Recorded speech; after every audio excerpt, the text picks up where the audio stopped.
ನಮಸ್ಕಾರ. ನಮ್ಮೆಲ್ಲರ ಹೆಮ್ಮೆಯ ಅಚ್ಚುಮೆಚ್ಚಿನ ಕಡಲ ತೀರದ ಭಾರ್ಗವ ಶಿವರಾಮ ಕಾರಂತರ ಕಾದಂಬರಿಗಳ ಆಸ್ವಾದನೆಯ ಈ ಮಾಲಿಕೆಯಲ್ಲಿ ನನ್ನ ಅಳಿಲು ಸೇವೆಯನ್ನು ಸಲ್ಲಿಸೋದಕ್ಕೆ ನನಗೆ ತುಂಬ ಹೆಮ್ಮೆ ಮತ್ತು ಪ್ರೀತಿ. ಇವತ್ತು ನಮ್ಮೆಲ್ಲರ ಪ್ರೀತಿಯ ಕಾದಂಬರಿಕಾರ ಅವರು ಬರೀ ಕಾದಂಬರಿಕಾರ ಅಲ್ಲ, ಎಷ್ಟೆಲ್ಲ ಪ್ರಕಾರಗಳಲ್ಲಿ ನಾವ್ಯಾರೂ ಊಹಿಸಲು ಆಗದಂಥ ಒಂದು ವಿರಾಟ್ ಪ್ರತಿಭೆಯ ಕೆಲಸವನ್ನು ಮಾಡಿ ಕನ್ನಡಕ್ಕೆ ಕೊಟ್ಟು ನಮ್ಮ ಕನ್ನಡ ಎಂಬ ಸಂವೇದನೆಯನ್ನು ರೂಪಿಸಿ ಹೋದಂಥ ವ್ಯಕ್ತಿ. ನಾವು ಓದಬಹುದಾದಷ್ಟೇ ಅವರಿಗೆ ಸಲ್ಲಿಸಬಹುದಾದಂಥ ಮುಡಿಪು. ಅವರ ಈ ಚಿಗುರದ ಕನಸು ಎನ್ನುವಂಥ ಒಂದು ಕಾದಂಬರಿಯ ಅರಿಕೆಯಲ್ಲಿ ನೋಡಿ, ಆ ಅರಿಕೆ ಎಷ್ಟು ದೊಡ್ಡದಿದೆ ನೋಡಿ, ಇಷ್ಟೇ ಇರೋದು. ಅವರ ಎಲ್ಲ ಕಾದಂಬರಿಗಳಲ್ಲೂ ಹಾಗೆ. ಹಿಂದಿನ ಕಾಲದಲ್ಲಿ ಕಾರ್ಡ್ ಬರೀತಿದ್ರಲ್ಲ, ಅವರು ಕಾರ್ಡುಗಳನ್ನು ಕೂಡ ಅಷ್ಟೇ 4 ಸಾಲು ಇರ್ತಿದ್ವು ಕಾರ್ಡು. ನಮ್ಮ ತಂದೆಯವರಿಗೆ ಬರೆದ ಕಾರ್ಡುಗಳೆಲ್ಲ ನನ್ನ ಹತ್ರ ಇದೆ, ಸಣ್ಣ 4 ಸಾಲು. ಹಾಗೆ ಪ್ರತಿ ಕಾದಂಬರಿಗೂ ಅವರು ಅಂತಲ್ಲ, ಆ ಕಾಲದ ಎಲ್ಲ ಕಾದಂಬರಿಗಳು, ಅವರು ತರಾಸು ಇರಲಿ, ಅನಕ್ರ ಇರಲಿ, ಕಾರಂತರು ಇರಲಿ, ಕಟ್ಟಿಮನಿ ಇರಲಿ, ಕುವೆಂಪು ಇರಲಿ, ಚುಟುಕಾದಂಥ ಮುನ್ನುಡಿಗಳು, ಅರಿಕೆಗಳು. ಇವತ್ತು ಕಾದಂಬರಿಗಳಲ್ಲಿ ಸುಮಾರು 4-5 ಪುಟದ ಮುನ್ನುಡಿಗಳು ಮತ್ತು ಬೇರೆಯವರಿಂದ ಅದಕ್ಕೆ ಅರಿಕೆ ವಿಮರ್ಶೆಗಳು ಏನೆಲ್ಲ ಇರ್ತವೆ. ಅದು ಯಾವುದರ ಹಂಗಿಲ್ಲದೆ ಸಣ್ಣ ಪುಟ್ಟ ಅರಿಕೆ, ಅದರ 2 ಸಾಲು ನಾನು ಓದ್ತೇನೆ. ಆ ಭಾಷೆ ಕೂಡ ಎಷ್ಟು ವಿಭಿನ್ನವಾಗಿತ್ತು ಅಂತ ಹೇಳ್ಬೋದು. ನನ್ನ ಇತರ ಬರಹಗಳಂತೆ ಕನ್ನಡ ಜಿಲ್ಲೆಯ ಒಂದು ಚಿತ್ರವನ್ನು ಇದು ಕೊಡುತ್ತದೆ. ಕನ್ನಡ ಜಿಲ್ಲೆ, ಆವಾಗ ಉತ್ತರ ಕನ್ನಡ, ದಕ್ಷಿಣ ಕನ್ನಡ ಜಿಲ್ಲೆಗಳಿಗೆ ಕನ್ನಡ ಜಿಲ್ಲೆ ಅಂತ ಕರಿತಿದ್ರು. ಇದು ಅಸಾಧ್ಯದ ಚಿತ್ರವಲ್ಲ, ನಿರಾಶೆಯ ಚಿತ್ರವಲ್ಲ, ಸಾಧ್ಯದ ಚಿತ್ರ. ತಕ್ಕ ಕಾಲ, ತಕ್ಕ ಸನ್ನಿವೇಶ, ತಕ್ಕ ವ್ಯಕ್ತಿ, ತಕ್ಕ ಸಾಹಸಗಳು ಕೂಡಿ ಬಂದಾಗ ಒದಗಿ ಬರುವ ಒಂದು ಆಶಾದಾಯಕ ಪರಿಸ್ಥಿತಿಯನ್ನು ಇಲ್ಲಿ ಚಿತ್ರಿಸಲು ಯತ್ನಿಸಿದ್ದೇನೆ. ಬರೀ ಕೃಷಿ ಜೀವನವೇ ಚಿತ್ರವೇ ಇಲ್ಲಿ ಮುಖ್ಯ ವಸ್ತುವಾದ್ದರಿಂದ ಓದುಗರಿಗೆ ಹೇಗೆ ಅನಿಸೀತೆಂದು ನಾನು ಹೇಳಲಾರೆ. ಆದರೆ ಇಲ್ಲಿನ ವ್ಯಕ್ತಿಗಳ ಸಂಖ್ಯೆಯು ಮಿತವಾಗಿದ್ದರೂ ಅವರ ಸಂಸಾರಿಕ ಜೀವನದ 1-2 ಪ್ರಾಮುಖ್ಯ ಸೆಲೆಗಳು ಸೇರಿಕೊಂಡು ಸಚಿತ್ರದ ಅಂಗವಾಗಿ ಬಂದಿದೆ. ನೋಡಿ, ಈ ಒಂದು ಒಕ್ಕಣಿಕೆ ಇದು ಕ್ರಮೇಣ ಎಲ್ಲೋ ಕಳ್ಕೊಂಡ್ಬಿಟ್ಟಿದ್ದೇವೆ ನಾವು ಅಂತ ಅನಿಸ್ತದೆ. ಅದರ ಬಗ್ಗೆ ನಾನು ಮುಂದೆ ಮಾತಾಡ್ತೇನೆ. ಭಾಷೆ ಕೂಡ ಹೇಗೆ ಕನ್ನಡದಲ್ಲಿ ಅದರ ಒಕ್ಕಣಿಕೆಯಲ್ಲಿ ಕೆಲವು ಪದಗಳನ್ನು ನಾವು ಅಲ್ಲಲ್ಲಿ ಅದು ನಾವು ಕಳ್ಕೊಂಡ್ಬಿಟ್ಟಿದ್ದೇವೆ. ಬೇರೆ ಭಾಷೆ ಬೇರೆ ಅದು ಬದಲಾಗ್ತಾ ಹೋಗ್ತದೆ, ಅದು ಹೌದು. ಅದಕ್ಕೆ ಬಹಳ ಮುಖ್ಯವಾದ ಕೆಲವು ಸೆಲೆಗಳನ್ನು ಕೂಡ ಕಳ್ಕೊಂಡ್ಬಿಟ್ಟಿದ್ದೇವೆ ಅನಿಸ್ತದೆ. ಇನ್ನು ಕೊನೆಯಲ್ಲಿ ಒಂದು ಲೈನ್ ಇದೆ, ಕಾದಂಬರಿ ಹೇಳಬಹುದಾದ ಸಂದೇಶವನ್ನು ನನ್ನ ಮುನ್ನುಡಿ ಹೇಳಬೇಕಾಗಿಲ್ಲವಲ್ಲ ಅಂತ ಹೇಳಿ ಮುಗಿಸ್ತಾರೆ. 1951 ಪುತ್ತೂರು, ಹರ್ಷ ಪ್ರಕಟನಾಲಯ ಪುತ್ತೂರು. ಅವರ ಎಲ್ಲ ಕಾದಂಬರಿಗಳನ್ನು ಕೂಡ ಅವರು ಆಗ ಹರ್ಷ ಪ್ರಕಟನಾಲಯ ಪುತ್ತೂರು ಅವರದೇ ಮುದ್ರಣಾಲಯದಲ್ಲಿ ಅವರದೇ ಪ್ರಕಟಣೆಯಲ್ಲಿ ಮಾಡ್ತಿದ್ರು. ಅದಕ್ಕೆಲ್ಲ ಅವರೇ ಚಿತ್ರವನ್ನು ಬಿಡಿಸ್ತಿದ್ರು. ವಿರಾಟ್ ಪ್ರತಿಭೆ, ಅವರೇ ಚಿತ್ರಕಾರ, ಅವರೇ ಮೊಳೆ ಜೋಡಿಸೋದು, ಅವರೇ ಮುದ್ರಣ ಮಾಡೋದು ಮತ್ತು ಸಂಚಾರ ಮಾಡ್ತಾ ಇರೋದು. ಇಂಥ ಕೃತಿ ಇದು ಚಿಗುರಿದ ಕನಸು. ಈ ಕೃತಿ ಬಗ್ಗೆ ಏನು ಹೇಳಲಿ ನಾನು? ಸರಳವಾಗಿ ಹೇಳಬೇಕು ಅಂತಂದರೆ, ಇದು ಒಂದು ರೀತಿಯ ಭೂಮಿ ಮತ್ತು ಆಕಾಶದ ಸಂಬಂಧದ ಕಥೆ ಅಂತ ನಾನು ಹೇಳ್ಬೋದು. ಯಾಕಂದರೆ ಈ ಕೃತಿಯನ್ನು ನಾನು 3 ಬಾರಿ ಓದಿದ್ದೀನಿ. ನನ್ನ ಮತ್ತು ಈ ಕೃತಿಯ ಸಂಬಂಧ ಮೊದಲಿಗೆ ನಾನು ಓದಿದ್ದು ನಾನು ಕಾಲೇಜಿನ ದಿನಗಳಲ್ಲಿ.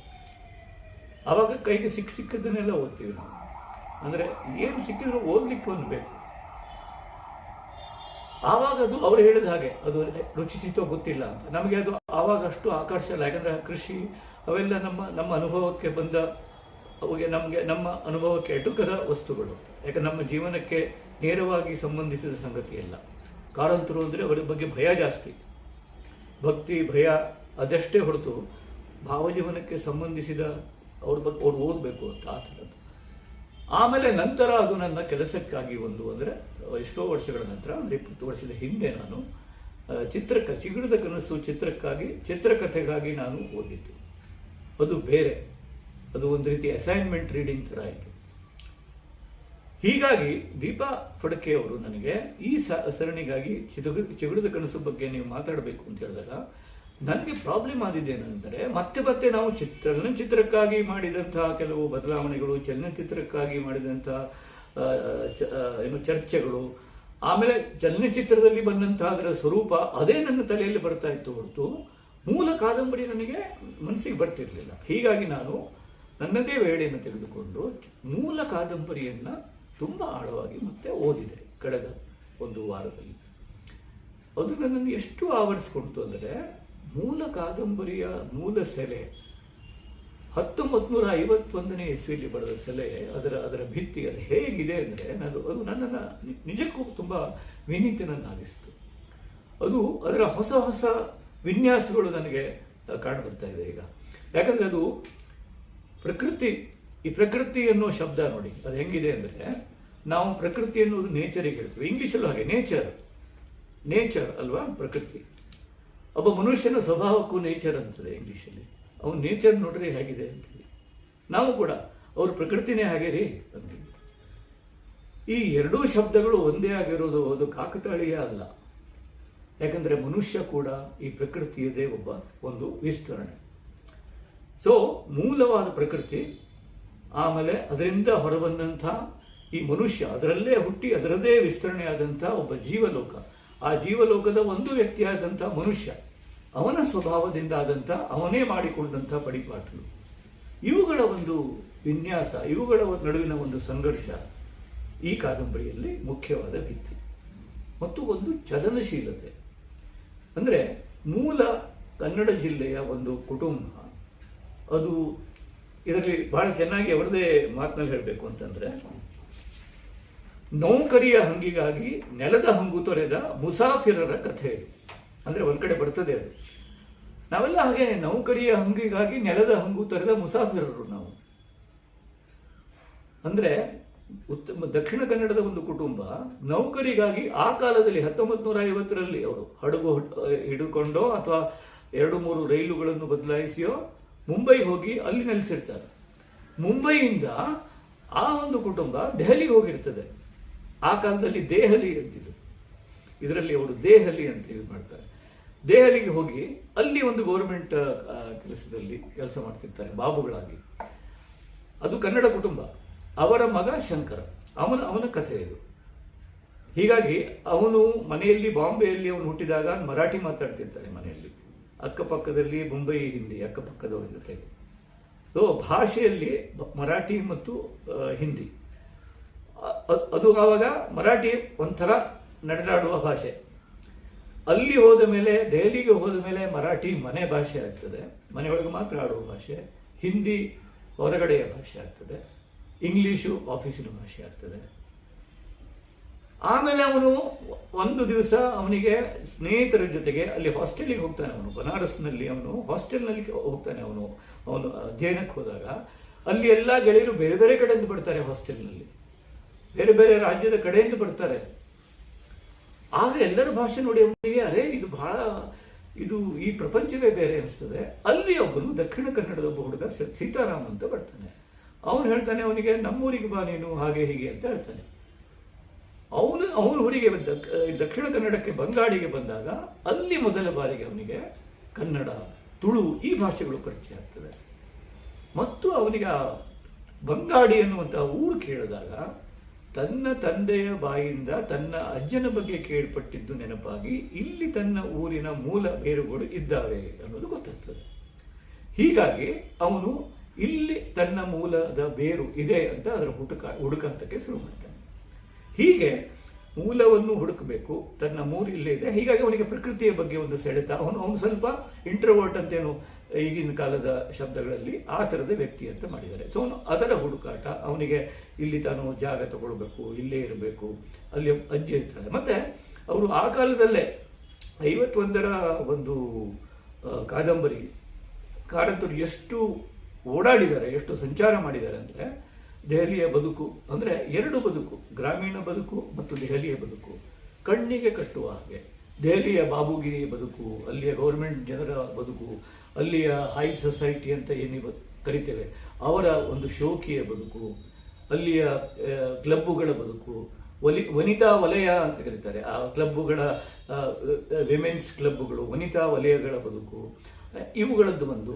ಇಲ್ಲಿ ಗ್ರಾಮೀಣ ಬದುಕು, ಸಹಜವಾಗಿ ಇವರ ಇವರ ಇವರ ಬದುಕು ಮತ್ತು ಅಷ್ಟೇ ಕಷ್ಟದ ಬದುಕು, ಇವುಗಳ ನಡುವಿನ ಆಯ್ಕೆ ಹೇಗೆ, ಅವುಗಳ ಕುರಿತು ಅವನ ಮನಸ್ಸಿನ ದ್ವಂದ್ವ, ಇವೆಲ್ಲವುಗಳನ್ನು ಬಹಳ ತುಂಬ ಯಾವುದನ್ನು ಏನಂತೀವಿ ನಾವು ಅಂದರೆ ಈ ಮಾಹಿತಿ ಕೋಶದ ಹಾಗೆ ಮಾಡದೆ, ಅಂದರೆ ಇನ್ಫಾರ್ಮೇಷನ್ ಕೊಡುವ ವರದಿಗಾರಿಕೆಯ ಬರಹ ಆಗದೆ ಕಂಪ್ಲೀಟ್ ಆಂಪತಿ ಅಂದರೆ ಕಂಪ್ಲೀಟ್ ಅದರೊಳಗೆ ಅನುಭವಿಸಿಕೊಂಡು ಅವರು ಅದನ್ನು ಮಾಡ್ತಾರೆ. ಅದು ಶಂಕರ ಅದನ್ನು ಆ ರೀತಿಯ ಒಂದು ಸ್ವಭಾವದಿಂದ ಅದರಲ್ಲಿ ಒಡನಾಡುವ ಹಾಗೆ ಮಾಡ್ತಾರೆ. ಅವನು ಕಲಿಯುವಾಗಲೇ ಅವನಿಗೆ ಕೃಷಿ ವಿದ್ಯಾಲಯಕ್ಕೆ ಹೋಗಿ ಬರ್ತಾ ಇರ್ತಾನೆ. ಅವನು ಇಂಜಿನಿಯರಿಂಗ್ ಸ್ಟೂಡೆಂಟು. ಆಗಲೇ ಅವನು ಎಲ್ಲಿ ಹೋದ್ರೂ ಕೂಡ ಜನರ ಕಷ್ಟ ಸುಖ ವಿಚಾರಿಸ್ತಾ ಇರ್ತಾನೆ. ಅವನೆಲ್ಲೋ ವಾಕಿಂಗಿಗೆ ಹೋದಾಗ ಒಂದು ಟ್ರಕ್ ನೋಡ್ತಾನೆ. ಆ ಟ್ರಕ್ಕಿನ ಹಿಂದ್ಗಡೆಗೆ ಎಲೆಕ್ಟ್ರಿಕ್ ವಾಯಿನ ಒಂದು ದೊಡ್ಡ ಸುರುಳಿ ಇರ್ತದೆ. ಅದು ಅವನನ್ನು ವಿಚಿತ್ರವಾಗಿ ಕಾಡ್ತದೆ. ಅದು ಒಂಥರ ಆ ಎಲೆಕ್ಟ್ರಿಕ್ ತಂತಿಯ ಒಂದು ಸುರುಳಿಗಳು, ಆ ಟ್ರಕ್ಕು ಮತ್ತು ಅದು ಮಾಡಿದ ವಿಕಟವಾದ ಸದ್ದು ಅಂತೇನೋ ಶಬ್ದ ಯೂಸ್ ಮಾಡ್ತಾರೆ ಅವರು. ಅದು ಅವನಿಗೆ ಹಾಂಟ್ ಮಾಡ್ತದೆ. ಆ ಇಮೇಜರಿ ಕಾರಂತರು ಯೂಸ್ ಮಾಡೋದು ಬಹಳ ಇಂಟ್ರೆಸ್ಟಿಂಗ್ ಆಗಿದೆ. ಕಾರಂತರು ಬಹಳ ಅವರ ಭಾಷಾ ಪ್ರಯೋಗ ಬಹಳ ವಿಶಿಷ್ಟವಾಗಿದೆ. ನಮಗೆ ಕಾರಂತರು ಅಂದ ಕೂಡಲೇ ಒಂಥರ ಈ ನಾನ್ ಫಿಕ್ಷನ್ ರೈಟರ್ಸ್ಗಳ ಒಂದು ಗದ್ಯ, ನೀರಸವಾದ ಗದ್ಯ. ಕಾರಂತರು ಅಂದ ಕೂಡಲೇ ಒಂದು ಇಲ್ಲ, ಅವರದು ಬಹಳ ಕಾವ್ಯಮಯವಾದ ಪದ್ಯ. ಕಾವ್ಯಮಯ ಅಂದರೆ ಅಲಂಕಾರಿಕ ಅನ್ನೋ ಅರ್ಥದಲ್ಲಿ ಹೇಳ್ತಿಲ್ಲ, ತುಂಬ ಮೆಟಫರಿಕಲ್ ಆದಂಥ ಒಂದು ಧ್ವನಿಪೂರ್ಣವಾದಂಥ ಒಂದು ಗದ್ಯ ಅವ್ರದ್ದು. ಅವರು ಆ ಟ್ರಕ್ಕನ್ನು ಅವನು ನೋಡುವಂಥ ಒಂದು ಎರಡು ಸೆಂಟೆನ್ಸ್ ಇದೆ ಅಲ್ಲಿ. ಅದು ಅಲ್ಲೆಲ್ಲ ಅವರು ಆ ಧ್ವನಿಪೂರ್ಣತೆಯನ್ನು ಬಳಸ್ತಾರೆ. ಈ ಥರದ ಒಂದು ಕಥನದಿಂದ ಅದು ಅವನು ಇಲ್ಲಿ ಬರಬೇಕೋ ಬೇಡವೋ ಅನ್ನೋದು. ಆಮೇಲೆ ಅವನ ತಮ್ಮ ಅವನು ಪೈಲಟ್ ಆಗ್ತಾನೆ. ಹೀಗಾಗಿ ತಂದೆ ತಾಯಿಗೆ ಅವನ ಮೇಲೆ ವ್ಯಾಮೋಹ. ಯಾಕಂದರೆ ಅವನು ಪೈಲಟ್ ಆಗ್ತಾನೆ, ಅವನು ಐಹಿಕವಾಗಿ ಮುಂದುವರಿತಾನೆ, ಅವನು ದೆಹಲಿಯಲ್ಲಿ ಮುಂದುವರಿತಾನೆ. ಇವನು ಗ್ರಾಮಕ್ಕೆ ಬರ್ತಾನೆ, ಬಂಗಾಡಿಗೆ ಬರ್ತಾನೆ, ಇವನು ಏನು ಹಸಿರಿನ ಕಡೆಗೆ ಬರ್ತಾನೆ. ಸೊ ಇಲ್ಲಿ ನೋಡಿ ಎರಡು ಜಗತ್ತು. ಅದು ಬಹಳ ಮೊದಲು ಭಾಷೆಯ ಕುರಿತಾಗಿ ಹೇಳಿದೆ ನಾನು. ಅಂದರೆ ಒಂದು ಕಡೆ ಹೇಳ್ತಾನೆ ಅವನು, ನುಡಿಯೇ ನನ್ನ ಗಂಟಲು ಹಿಡಿಯುವ ವಸ್ತುವಾಯಿತು ಅಂತ. ಅಂದರೆ ತನ್ನ ನುಡಿ ಯಾವುದು?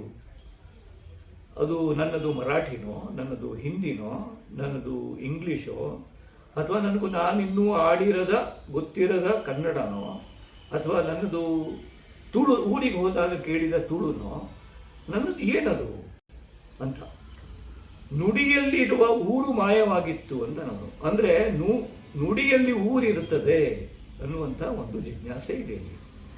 ನುಡಿಯಲ್ಲಿ ಊರು ಇರ್ತದೆ.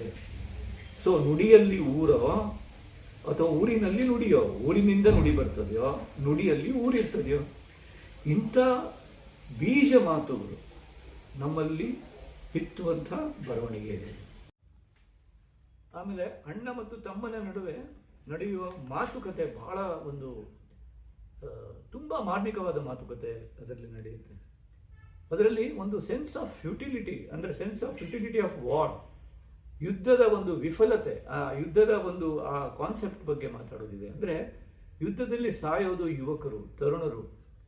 ಈ ಒಂದು ವಿಶ್ವದ, ಈ ಒಂದು ಸಮಾಜದ, ಈ ಒಂದು ಎಲ್ಲದಕ್ಕೂ ಬೇಕಾದಂಥ ಒಂದು ಯುವ ಚೈತನ್ಯ ಅದಕ್ಕೆ ಹೋಗುತ್ತೆ. ಅದರ ಬಗೆಗಿನ ಚಿಂತನೆಗೆ ನಮ್ಮನ್ನು ಈಡು ಮಾಡುವಂಥ ಮಾತುಗಳು ಆ ಅಣ್ಣ ತಮ್ಮಂದರಲ್ಲಿ ನಡೆಯುತ್ತೆ. ಅವನದನ್ನು ಹೇಳ್ತಾನೆ, ಸುಭಾಷ್ ಚಂದ್ರ ಆ ಬರ್ಮಾದಲ್ಲಿ ಸುಭಾಷ್ ಚಂದ್ರ ಆರ್ಮಿ ಮೇಲೆ ತಾನು ಬಾಂಬ್ ಹಾಕಬೇಕಾಗಿದೆ ಅಲ್ಲ, ಎಂಥ ಪರಿಸ್ಥಿತಿ ಇದು ಅಂತ ಮಾತಾಡ್ತಾನೆ ಅವನ ಅಣ್ಣನ ಹತ್ರ.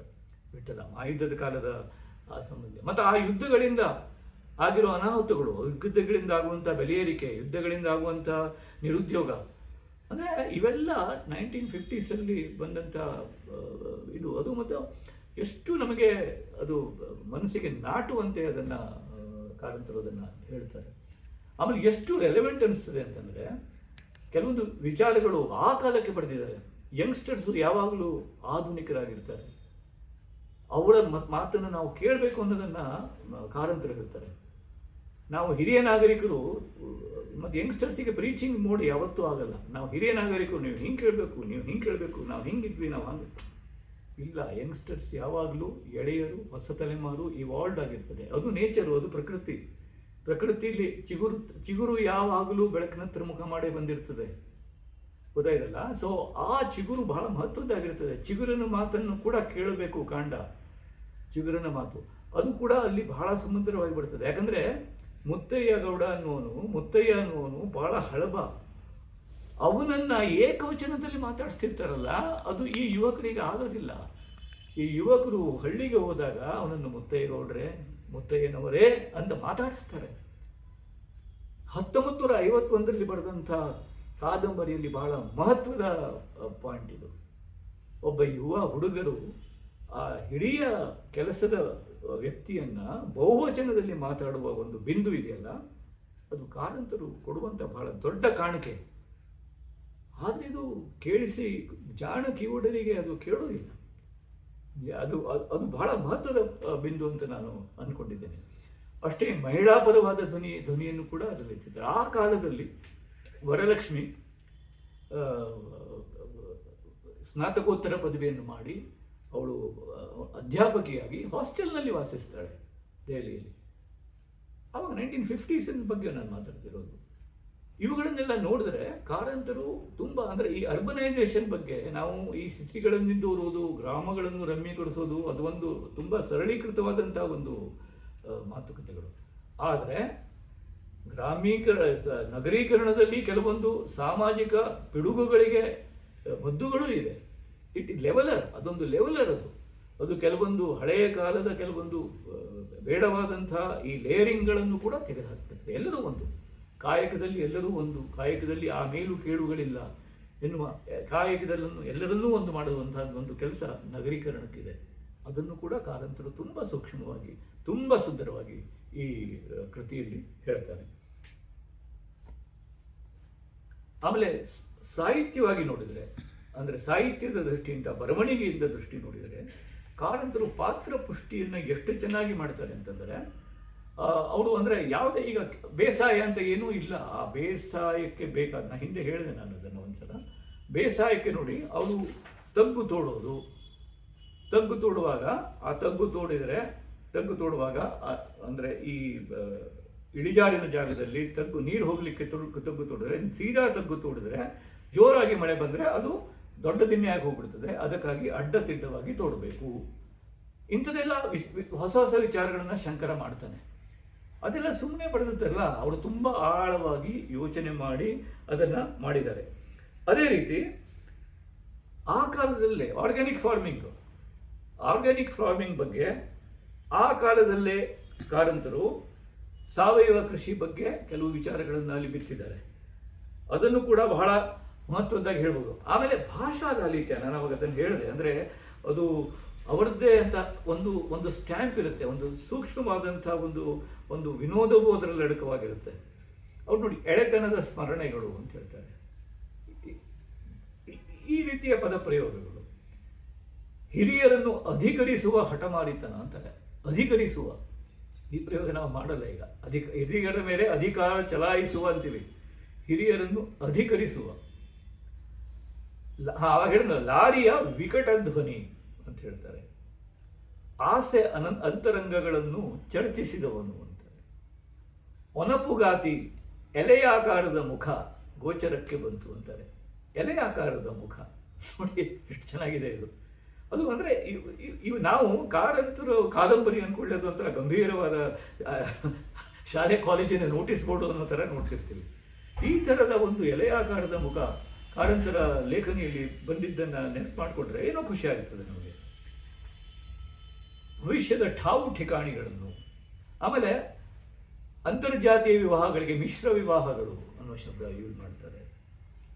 ಆಮೇಲೆ ಇನ್ನೊಂದು ನಮಗೆ ಬೆಚ್ಚಿ ಬೀಳಿಸುವಂಥ ಒಂದಿದೆ ಆ ಕಾಲದಲ್ಲಿ. ಹೇಗೆ ಅಂತ, ಎಡಚಿತ್ತಾಯರು ಕಿರಿಯರಲ್ಲ, 50 ದಾಟಿದ ವಯಸ್ಸು, ಹೆಂಡತಿಯೂ ಮುದುಕಿ ಅಂತೆ. 50 ದಾಟಿದ ಹೊತ್ತಿಗೆಲ್ಲ ಮುದುಕಿ ಅಂತ ಹೇಳ್ತಿದ್ರು ಆ ಕಾಲದಲ್ಲಿ ಅಂತಂದರೆ, ಈಗ ನಮ್ಮ ಕಥೆ ಏನು, ಅದನ್ನು ಕೇಳಿದ್ರೆ ನಮ್ಗೆ ವಯಸ್ಸಾಗುತ್ತೆ ಆಗುತ್ತೆ. ಆಮೇಲೆ ಇನ್ನೊಂದು ಅವರ ವಾಕ್ಯ ನೋಡಿ, ಚಾಪೆಯಲ್ಲಿ ಮಲಗಿದಲ್ಲೇ ಕಣ್ಮುಂದೆ, ಶಂಕರನಿಗೆ ಕಣ್ಮುಂದೆ ನದಿ, ಬೆಟ್ಟ, ಅರಣ್ಯ, ದಾತಾಡರಿಲ್ಲದ ತೆಂಗು. ದಾತಾಡರಿಲ್ಲದ ತೆಂಗು ಅಂದರೆ ಕಾಳಜಿ ಮಾಡುವವರಿಲ್ಲದ ತೆಂಗು, ಕಂಗಿನ ಮರಗಳು, ಇವೆಲ್ಲವೂ ಆವೃತ್ತಿಯಿಂದ ಕಾಣಿಸಿಕೊಂಡು ಮನವನ್ನು ಸೂರೆ ಮಾಡಿದವು. ಆವೃತ್ತಿಯಿಂದ ಕಾಣಿಸಿಕೊಳ್ಳೋದು ಮನಸ್ಸಲ್ಲಿ, ಇದೆಷ್ಟು ಒಳ್ಳೆಯ ಪ್ರಯೋಗ ಅಲ್ಲ, ಆವೃತ್ತಿಯಿಂದ ಕಾಣಿಸಿಕೊಂಡು. ಆಮೇಲೆ ನಿಲ್ಲಲಿಕ್ಕೆ ಪಸಂದಾದ ಸ್ಥಳ, ಮಲಾಮತಿ, ಫಡ್ಚ, ಟಿಪಿಕಲ್ ದಕ್ಷಿಣ ಕನ್ನಡದ ಪದಗಳನ್ನೆಲ್ಲ ಇವರು ಒಂಥರ ಉಪ್ಪಿನಕಾಯಿ ಹಾಕಿದ ಹಾಗೆ ಇದರಲ್ಲಿ ಹಾಕಿ ಮೊರಬ್ಬ ಮಾಡ್ತಾರಲ್ಲ, ಆ ಥರ ಅವರ ಕಾದಂಬರಿಗಳಲ್ಲಿ ಹೇರಳವಾಗಿ ಸಿಗ್ತವೆ. ಆಮೇಲೆ ಹಳ್ಳಿಯ ಊರಲ್ಲಿ ಕಾಗದ ಪತ್ರ ಸಾಮಾನು ಸರಂಜಾಮು ಒಂದು ಕಡೆಯಿಂದ ಇನ್ನೊಂದು ಕಡೆ ಹೋಗುವುದಕ್ಕೆ ಅಡಚಣೆ ಉಂಟು ಹೆಚ್ಚು, ಆದರೆ ಸುದ್ದಿಯ ಸಂಚಾರ ಮಾತ್ರ ಬಹಳ ತೀವ್ರ ಅಂತ ಹೇಳ್ತಾರೆ. ನೀರಿನ ಮೇಲೆ ಬರೆದ ಗೆರೆಯಂತೆ ಅಂತ ಹೇಳ್ತಾರೆ. ಆಮೇಲೆ ಅವಳು ವಿಸರ್ಜಿಸಲ್ಪಟ್ಟ ಪ್ರತಿಮೆ ಅಂತಾಗಿದ್ದಾಳೆ ಅಂತ ಹೇಳ್ತಾರೆ. ಎಷ್ಟು ಒಳ್ಳೆ ಪ್ರತಿಮೆ, ವಿಸರ್ಜಿಸಲ್ಪಟ್ಟ ಪ್ರತಿಮೆ ಅಂತಾಗಿದ್ದಾಳೆ. ಮರುಗಳಿಗೆ ಹಳ್ಳಿಗೆ ಹೋದರೆ ಬಣ್ಣ ತೊಳೆದು ಹೋದ ನವಿಲಿನಂತಾದೀತು ಅಂತ ಹೇಳ್ತಾರೆ. ಎಂತ ಬಣ್ಣ ತೊಳೆದು ಹೋದ ನವಿಲಿನಂತಾದೀತು. ನಮಗೆ ಅಂದ್ರೆ ಅದು ಒಂಥರ ಅನುಭವಕ್ಕೆ ಬರ್ತದೆ ಅದು. ಆಮೇಲೆ ಒಬ್ಬ ಕೃಷಿಕ ಅಂದ್ರೆ ಅದು ಬಹುಶಃ ಆ ಮುತ್ತಯ್ಯನ ಸಂಬಂಧಿ ಬಂದು ಒಂದು ಜಮೀನನ್ನು ನೋಡಿ ಅದು ಕೃಷಿ ಮಾಡಲಿಕ್ಕೆ ಸರಿ ಇದೆಯೋ ಅನ್ನೋ ಅಂತ ಹೇಳೋದಕ್ಕೆ ಒಂದು ಶಬ್ದ ಯೂಸ್ ಮಾಡ್ತಾನೆ. ಅಜ್ಜ, ಈ ನೆಲದಲ್ಲೇನು ನನಗೆ ಸ್ವಾರಸ್ಯ ಕಾಣುವುದಿಲ್ಲ ಅಂತ. ಎಷ್ಟು ಚೆನ್ನಾಗಿದೆ ಸ್ವಾರಸ್ಯ.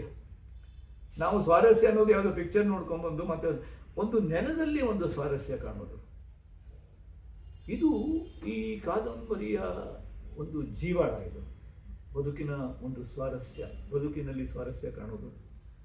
ಆಮೇಲೆ ಒಂದು ಕಡೆ ಬರ್ತದೆ, ಬಾಳ್ವೆ ಇರುವುದು ಕಲಿಯುವುದಕ್ಕೆ, ಕಲಿತು ತಿದ್ದುಕೊಳ್ಳುವುದಕ್ಕೆ, ತಿದ್ದಿ ತೃಪ್ತಿ ಪಟ್ಟುಕೊಳ್ಳುವುದಕ್ಕೆ. ಅಂದರೆ ಇದರ ಮೂಲ ಇರೋದೇ ಪ್ರತಿ ವ್ಯಕ್ತಿಗೂ ಇವರು ಒಂದು ಸ್ಪೇಸ್ ಕೊಡ್ತಾರೆ. ಅದು ಬಹಳ ಮಹತ್ವದ್ದು ಅಂತ ಅನಿಸ್ತದೆ ನನಗೆ.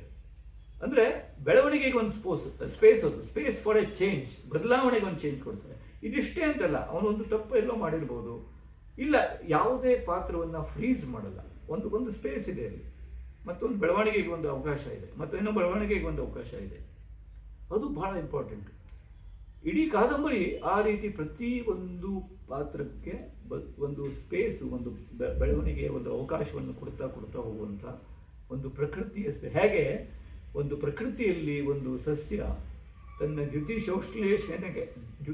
ಸಂಶ್ಲೇಷಣೆಗೆ ಕ್ಲೋರೋಸಿಂಥೆಸಿಸ್ಗೆ, ಫೋಟೋಸಿಂಥೆಸಿಸ್ಗೆ ಅವಕಾಶ ಆಗುವಂತೆ ಬೆಳಕಿನ ಕಡೆಗೆ ಸ್ಪೇಸ್ ಹುಡ್ಕೊಂಡು ಹೋಗ್ತದೆ. ಆ ಸ್ಪೇಸ್ನಿಂದಾಗೆ ಪ್ರತಿ ಮರಕ್ಕೂ ಬೇರೆ ಬೇರೆ ರೂಪ.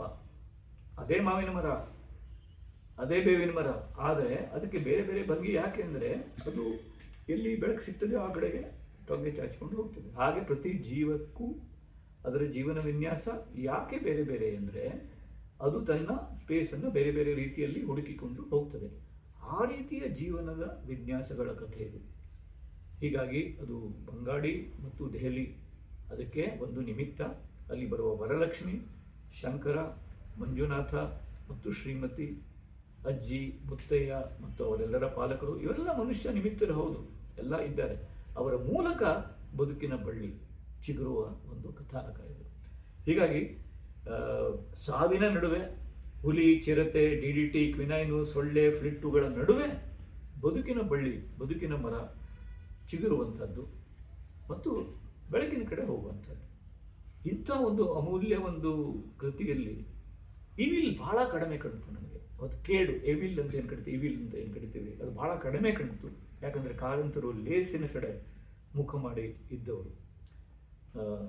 ಈ ಕೃತಿಯ ಕುರಿತು ಮತ್ತೆ ನಾನು ಅದನ್ನು ಓದುವಂತೆ ಮಾಡಿದ ಈ ಒಂದು ಬಳಗದ ರೂವಾರಿ ದೀಪಾ ಫಡ್ಕೆಯವರನ್ನು ವಂದಿಸ್ತಾ ಮತ್ತು ಇದನ್ನು ಕೇಳ್ತಾನೆ ಇರುವಂಥ, ಆ ಮೂಲಕ ಕಾದಂಬರಿಯ ಓದಿಗೆ ಚಾಲನೆಯಲ್ಲಿರುವಂಥ ಎಲ್ಲರಿಗೂ ನನ್ನ ವಂದನೆಯನ್ನು ಹೇಳ್ತೀನಿ. ಕಾರಂತರಿಗೆ ನಮಸ್ಕಾರ.